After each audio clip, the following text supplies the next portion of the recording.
Now, they are the trio of presenters who've caused chaos all around the world. Now, Jeremy Clarkson, Richard Hammond and James May are uniting once again, heading off on another grand tour. Oh, it wouldn't be right if it didn't go wrong, Richard. And do you know what? What? Watching trailers for our show is when I realise what an idiot I am and what idiots I work with. Yeah. It's just, it's my work. Not argue Three with that. idiots together. Yeah. It's a dangerous cocktail. Yeah. Now, the three idiots take American cars to Scotland. What was it? Why American cars? We were trying to answer an important question, which is, when I was a kid, it depends what age we all are, but when I was a kid, I'd look out of the Rain Street window of my suburban semi in Birmingham, and on the drive would be like a grey Vauxhall Viva, just a very drab British car of the time. And then I'd turn around and watch the telly, and on it was, Starsky and Hutch and the A-Team, and everybody's driving around in big, vibrantly coloured, exciting, massive American cars with tail fins and V8s. And we all three were thinking, wait a minute, why weren't those available over here? I mean, even if we couldn't have them ourselves, why didn't we look out on the street and see them? And it might have made us better, more optimistic people. It could have been important. So why weren't they sold over here? So we decided to try and investigate that by buying some and driving them around over here. Yeah, and you liked your car so much, you decided to keep it. What did you choose? What did you get? I got a 1971 Buick Riviera boat tail, which was it was a development of a car. Buick Riviera was a car already existing in the States before then, but they decided they wanted to make it really exciting and make something really modern. And you can see the boat tail of it. I added the spoiler on it. It didn't have that. Yeah. And they wanted to present the US buying public with something really exciting, so they did. And the US buying public said, ugh, we don't like it. So it didn't last very long. I think it was too modern. But I've always loved them.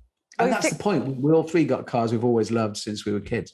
Yeah, boyhood dreams and all that. The thing is, the roads in Scotland probably weren't built, or some of the smaller roads in the towns and things weren't built for cars like that. So did you have problems getting around? You raise a very good point. Actually, no. I mean, there was the scene in Edinburgh, yes. It turns out that massive, great American cars built in the 1970s, regardless of scale and fuel consumption, don't fit down streets in Edinburgh designed for a horse.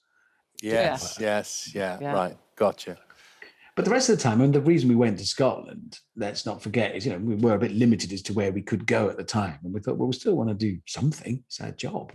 And then we thought, well, hang on, Scotland gives some of the best scenery anywhere in the world. It really does. Just because it's close to all of us if you live in the UK, it isn't if you live in America or wherever, and it's a global show. So that's as remote and exotic as Hawaii is to us. And it is utterly beautiful to behold. So we wanted to give it that scenery. Yeah, and you hopefully you will do it justice, I'm sure. Also in the series, since I've stopped binge watching Clarkson's Farm, Grand Tour is next on my list, and so I've gone through Seaman, which was a title set in the Mekong Delta in Cambodia and Vietnam. Scary, scary, I thought. Yeah, it was. I mean, it caught us out a little bit. I mean, the one thing to remember about making all of those films is, well, they ain't cheap.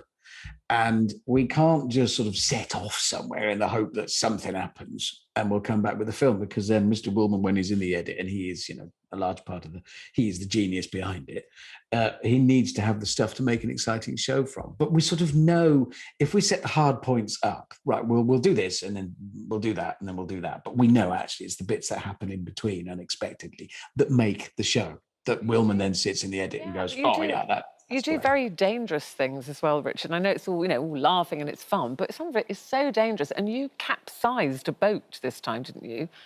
Yeah, we're all three very brave and heroic, thank you.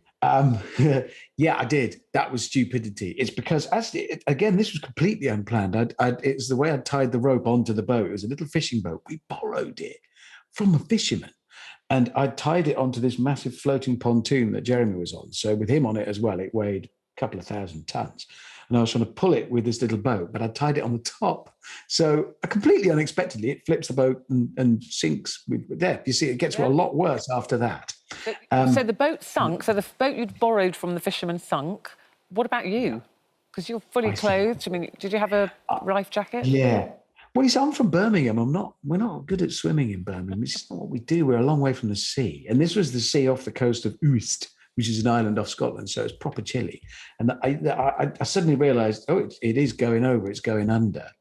A little bit of me thought, brilliant, that's exactly the sort of thing we love. And the crew were, they were filming anyway. So they all turned around and watched me drown.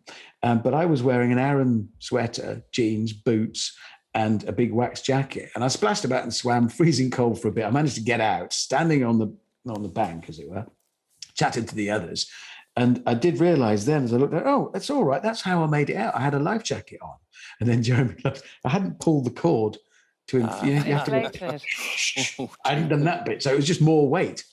Yeah, that's stupid. Well, you've lived to tell the tale, which is good. And the thing about the three of you, you diversify into other things. I think this is really interesting what you're doing. You've opened your own classic car restoration garage.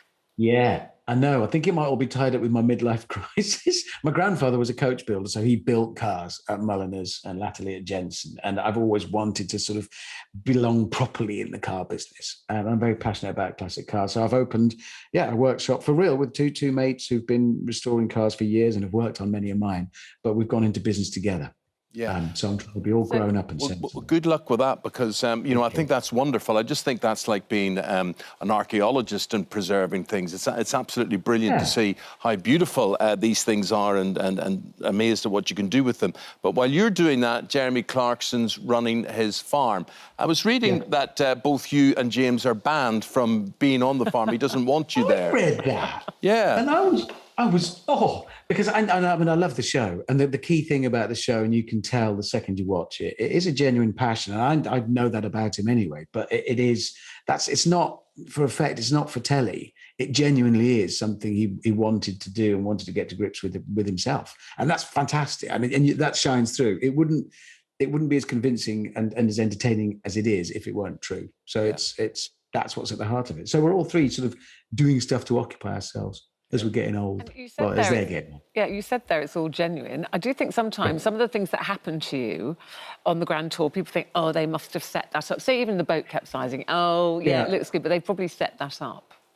I know, and we do have to set up, as I said, the hard points that we know, right, we know that's going to happen because we've arranged it, so we've got the basics of a show. But the last thing we ever want is to go back with just those things. So my boat sinking, at one point, Jeremy's caravan came off. The tow bar actually came off his car in this same film, in Lochdown. Neither of which were in any way planned, both of which would have meant probably a 2-day stunt. You'd need stunt coordinators, specialists. I mean, it would have cost a fortune and taken ages and not actually have been as good. When I turned around and realised Jeremy following me, his caravan was no longer following him. It set off into the woods. And watched James' face in his car because he saw it from behind. You don't get that if it's set up. We're very lucky in that we're so unlucky, largely because we're in it. Well, as I said at the beginning, you couldn't make it up, really, could you? It does happen. And thankfully, I mean, just all credit to the crew that have been working with us, some of them for 20 years. They are always on the ball. They know if something's going wrong, right. We don't put the cameras down and deal with it. We film it because that's what makes it. Don't help you. Well, no. It's on Amazon Prime Video this Friday. Also there, Seaman, a massive hunt as well, the second special. And this one is Lochdown, as in L-O-C-H, as in Scottish locks there. All filmed in Scotland. So from this Friday on Amazon Prime Video. Any clues as to where you'll go next or what will happen? This is sort of part one of a two-part series of two shows that we did while we weren't able to travel to the other side of the world, and had great fun doing. And by the way, they're sort of really quite warm and gentle as a result. There's a subtly different feel to them. We're very pleased with them. I can't tell you anything about the second one or I'll get shouted at. Yeah. I'd like to give you a politician's answer and be really clever and dance around it. Just come back and talk about it. Come and talk about it when you can. Yeah, I will. You see, your Buick, was that the one Kojak? Did Kojak drive a Buick? I think he did. Not a Riviera boat tail. No, he didn't. No. They have been in movies. They were in a few, but they didn't exist for very long. But I have bought it and I've kept it. And at some point, when the team at the workshop have got time, I'm gonna get them to customize it. I don't know what I'm gonna do with it. I'm gonna do something ridiculous. All right. Well, great stuff. Good luck, Richard. Thank you, Stay Richard. safe. Stay away from boats Always as well. Joy to see you both. Thank you. Thank you. See you God soon. bless. Take care. Bye-bye. Bye. See you soon. Stay safe. It is a really good watch. It really is. I just find myself, I'm amazed. And like, we know what it's like filming anything. But the danger element they add to all of that is incredible. And the weather wasn't greatest, was it? They had No, darling, you wouldn't like it. I wouldn't like it. You'd be saying, give me my lip gloss. like, I haven't stop got my it, lip this is gloss. dangerous, Get my stop hair. it. Look at my hair Yeah, in his this. hair's gone frizzy. That's it, the whole bit. Not for you, that sort of show. No.